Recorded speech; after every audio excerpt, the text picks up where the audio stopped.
Apa keutamaan malam nuzul Quran?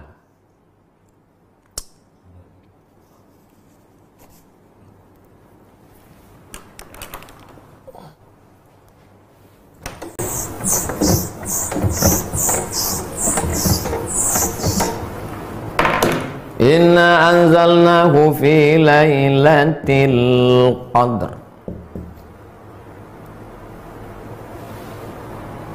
Qadr. Satu, fulanun lahu qadr. Si fulan itu punya qadar, artinya mulia. Kalau nampak kita raja, fulanun lahu qadrun, itu orang mulia. Maka malam Lailatul Qadar artinya malam yang memiliki kemuliaan. Dua,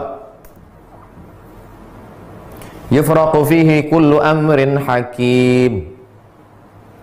Inna kulla syai'in khalaqnahu biqadar. Khalaqnahu biqadar. Qadar di sini artinya takdir. Maka pada malam itu ditetapkan takdir secara detail. Takdir secara umum sudah ditulis di Lauhul Mahfuz. Tapi secara detail per tahun malam Lailatul Qadar. Tiga, qudira alaihi rizquhu fayaqulu rabbi ahanan. Qudira alaihi rizquhu, siapa yang disempitkan rezekinya. Jadi malam Lailatul Qadar disebut dengan malam sempit. Kenapa disebut malam Qadar itu malam sempit? Kalaulah malaikat itu berbentuk fisik, turun semua malaikat malam itu, dunia ini sempit. Syukurnya malaikat itu berbentuk nur, cahaya. Sehingga kalau kita kumpulkan di ruangan ini cahaya yang 100 watt, 500 watt, dia tidak mengambil, terang benderang. Itulah maka ketika pagi, salamun hiya hatta matla'il fajr, sampai terbit fajar. Fajar itu maksudnya azan subuh. Habis azan subuh habis, terbit matahari, redup. Kenapa matahari redup? Karena cahaya malaikat yang naik. Kemarin nampak saya redup Pak Ustadz di Riau, berarti Lailatul Qadar. Enggak, itu asap. Nah, 3, 4. Kata Nabi SAW, dulu ada orang zaman Bani Israel, zaman Nabi Musa alaihissalam, 4 orang. Malamnya qiyamul lail beribadah kepada Allah, siangnya jihad fisabilillah. Malamnya tak pernah tidur beribadah kepada Allah, siangnya jihad fisabilillah. 80 tahun tidak pernah buat dosa tarfata ainin, walaupun sekedip mata, tak pernah buat maksiat. Mendengar cerita itu, sahabat semuanya menunduk, lesu. Kenapa lesu? 80 tahun tak pernah buat dosa, ibadahnya malam qiyamul lail, siang jihad. Kita umur tak sampai 80, malam tidur, siang pun tidur juga.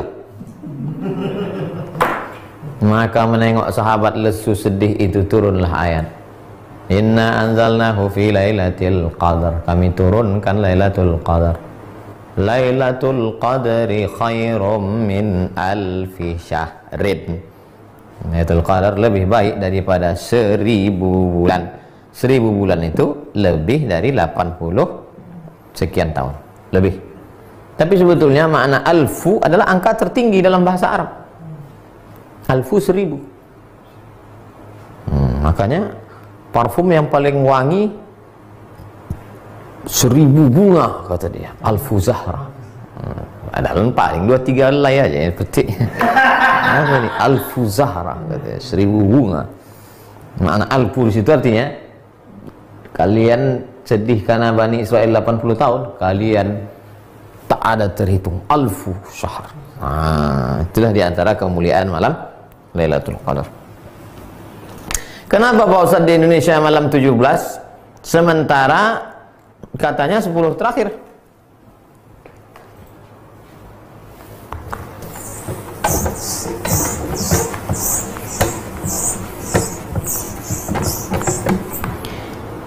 Inna anzalnahu fi lailatin mubarakah. Kami turunkan Al-Quran itu pada suatu malam yang penuh berkah. 2. Inna anzalnahu fi lailatul qadr. Kami turunkan pada malam qadar. Satu malam itu berapa? Satu tahun itu berapa malam? 360 malam. Malam yang mana? Diperkecil lagi. 360 malam diperkecil lagi. Syahrul Ramadan alladzi unzila fihi al-Quran diperkecil menjadi 30 malam.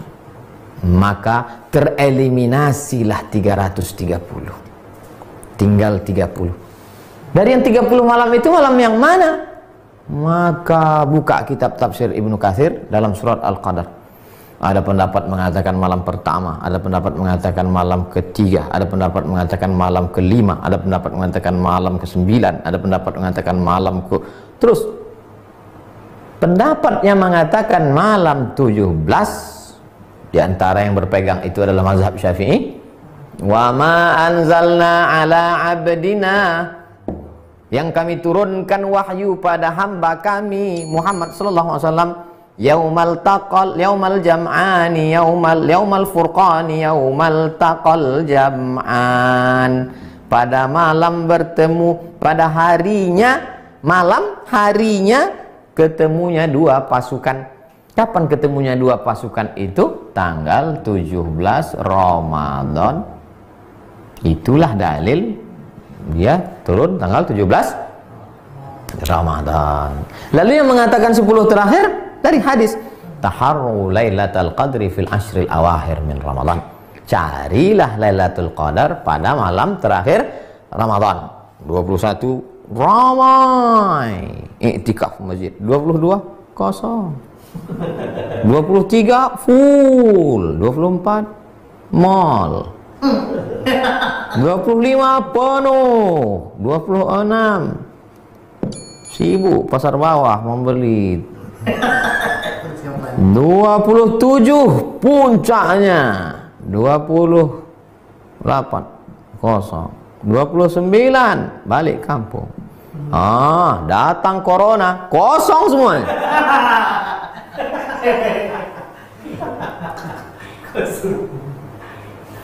Lalu kemudian diperkecil lagi menjadi 10 berdasarkan kata Nabi. Karena Rasulullah SAW pada Nabi SAW pada malam 10 terakhir Ramadan, aiqadha ahlahu, dibangunkannya istrinya, syadda mi'zarahu, diikatnya ikat sarungnya, maksudnya dia balik lebih banyak beribadah, iktikaf. Itulah dalil yang mengkhususkan 10 terakhir. Malam 27 hadis Nabi. Tapi ini semuanya adalah prediksi. Buka tafsir Al-Kabir Imam Fakhruddin Ar-Razi, tafsir Ar-Razi, Mafatihul Ghaib, kunci-kunci ghaib, pada ayat surat Al-Qadar. Di penutup itu dia sebutkan, Allah tidak sebutkan siapa yang dapat taubat nasuhah. Allah tidak sebutkan siapa yang dapat haji mabrur. Allah tak sebutkan siapa yang dapat sholat wusta. Allah tak sebutkan siapa yang dapat Lailatul Qadar. Supaya apa? Supaya kita tetap senantiasa berharap. Berharap itu bahasa Arabnya ar-raja. Ar-raja adalah salah satu stasiun mendekatkan diri kepada Allah Subhanahu wa ta'ala. Bayangkan kalau ditetapkan waktunya, Lailatul Qadar itu adalah malam 11. Maka malam 11 itu aja lah orang ramai, malam lain kosong. Atau ada satu orang yang dapat ilham malam-malam, kau sudah dapat Lailatul Qadar, sampai mati tak ke masjid lagi. Pak Haji tak ke masjid, udah dapat Lailatul Qadar dah. Jadi apa rahasia dibalik disembunyikan Lailatul Qadar? Supaya kita hidupkan malam dari malam 1 sampai malam 30. Malam ini malam yang ke 15, malam Jumat. Belum ada meteor meletup lagi. Isi aja malam 16, besok malam 16, malam 17, malam 18 sampai ke malam 30. Mudah-mudahan kita termasuk yang mendapat Lailatul Qadar. Setelah mengalami Lailatul Qadar itu memangnya apa? Apakah setelah dapat Lailatul Qadar jadi orang tukang cerita di warung kopi, tukang update status sudah dapat Qadar, atau makin takut pada Allah, atau makin ingat mati, atau makin khusyuk ibadah? Coba renungkan. Suatu malam Pak Ustadz, tiba-tiba saya terbangun jam 2. Di samping tempat tidur saya itu ada ceret.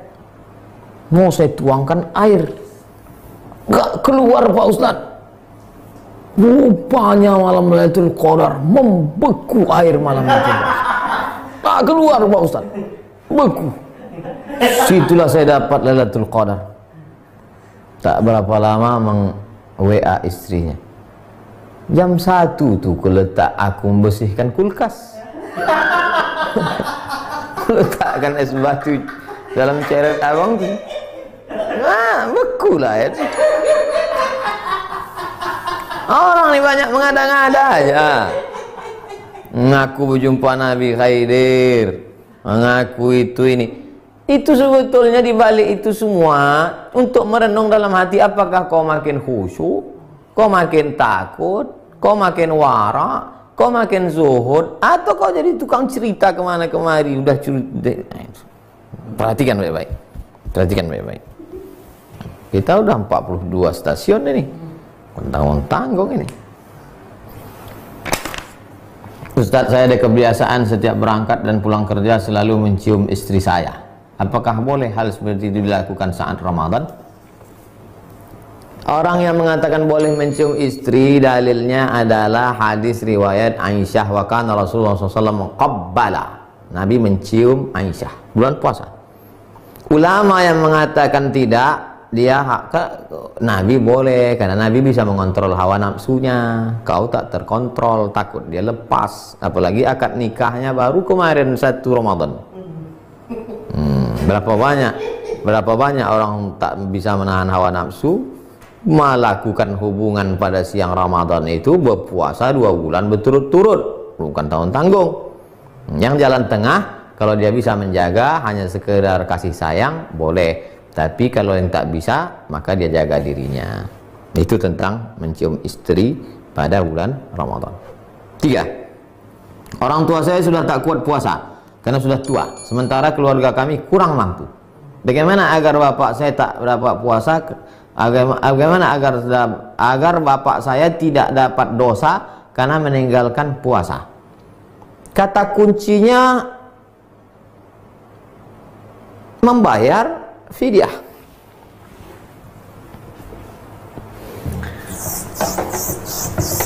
Faman kana minkum maridan, siapa yang sakit, au ala safarin, atau musafir, fa'iddatum min ayyamin ukhar, ganti di hari yang lain. 2. Wa 'alal ladzina yutiqunahu, bagi yang tak sanggup puasa karena tua renta atau karena sakit tak sembuh-sembuh sampai meninggal, fidyatun, bayar fidyah. Pilihannya cuma 2 aja Bu, Pak. Pertama, ganti atau yang disebut dengan qadha, atau bayar fidyah. Bayar fidyahnya adalah 1 hari makan fakir miskin. Nah, itu tadi bapak tua.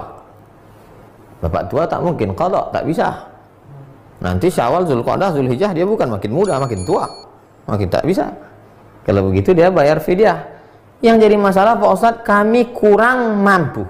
Nah, kurang mampu kalau begitu, anak-anaknya ini masuk kategori mana? Apakah anaknya ini masuk fakir? Tidak. Karena di situ mampu dia, cuman kurang mampu. Kalau begitu miskin. Apakah kami miskin Pak Ustadz? Berapa standar hidup ma'ruf, urf? Tak sama standar hidup di Papua dengan di Sumatera. Sumatera pun tak sama antara Lampung dengan Riau. Seandainya Pekanbaru standar hidup, misal, sekarang berapa upah minimum regional? 2.750.000. Sementara anak si bapak ini hanya gajinya sebulan ambil upah 1 juta. maka kalian tidak wajib membayar fidyah, malah kalianlah yang menerima zakat fitrah. Sampai kapan nih Pak Ustadz? Sekarang kau cuma dapat gaji 1 juta, ya, maka kau tak bayar fidyah bapakmu, malah kaulah yang menerima zakat fitrah. Akhirnya orang pun membayar zakat fitrah lah, mulai besok 15, 16, 17 membayar zakat fitrah kepada engkau. Pas hari Kamis, tanggal 23 nanti hari apa? 23 Mei.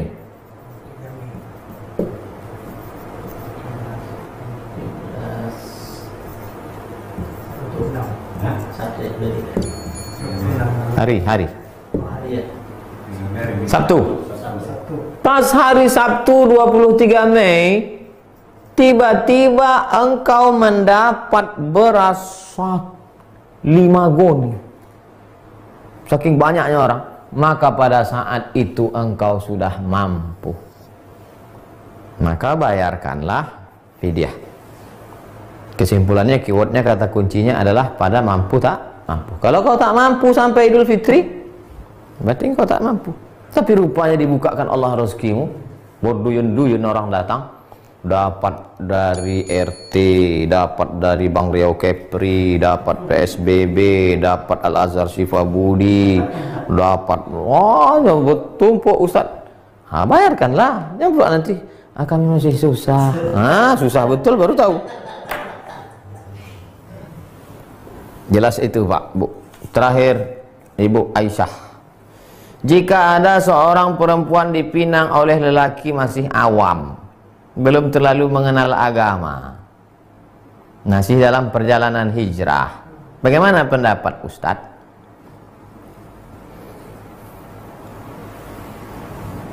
Ma khaba man istakhara wa ma nadima man istasyara. Tak sia-sia orang yang mau istikharah, dan tidak akan rugi orang yang mau minta pendapat orang lain. Coba telusuri lagi orang ini. Ada TV orang ini tahu, dan dia tahu bahwa diri dia tahu. Ikuti dia, berarti dia orang berilmu. 2, dia tak tahu bahwa diri dia tahu. Sebetulnya dia berilmu, tapi dia tak tahu bahwa diri dia tahu. Dia seperti orang yang tidur, bangunkan dia. 3, dia tahu bahwa dirinya tak tahu. Sadar dia bahwa dia orang tak tahu, dan dia mau belajar. Ajari dia. Yang 4, dia tak tahu bahwa dirinya tak tahu. Rajulun la yadri annahu la yadri. Kalau dia masuk tipe yang 4, baguslah kau cari laki-laki lain. Telusuri dia baik-baik. Mudah-mudahan dia termasuk salah satu dari yang 3 tadi. Kalau dia nampaknya tak tahu, dan dia sadar dirinya tak tahu, dan dia ingin mencari tahu, insya Allah beruntung. Sifat laki-laki yang dipinang, yang diterima pinangannya 2. Idza ja'akum man tardawna dinahu, agamanya kau suka, taat dia, wa khuluquhu, baik akhlaknya. Baik akhlak tak cukup hanya ketika dia datang. Waktu datang tangannya begini, kok ditengok dari gayanya, lalat pun tak mati dipukulnya.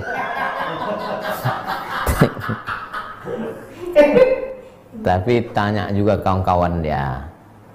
Karena ada kawan dia sekolah tanya, kau kenal sama si ini? Yang FB-nya itu, di update-nya itu ceramah Ustaz Somad aja terus. Oh, itu memang baik itu, baik, bukan main baik. Kalau sama itu terimalah katanya. Mudah-mudahan dipertemukan Allah. Terima kasih jamaah yang dimuliakan Allah.